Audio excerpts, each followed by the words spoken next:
In this video, I'm going to show you how you can easily hide your online on Facebook.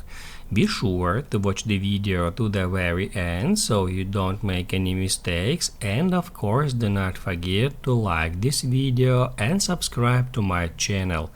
Thanks guys. So let's get started, and first off, open up Facebook app.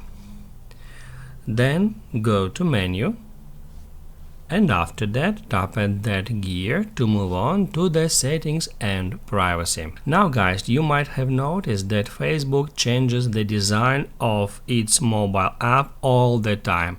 So the best way to find an option we are looking for is just to search in that way for status. Just like that, just enter status at the search box, and that's how we can easily find active status.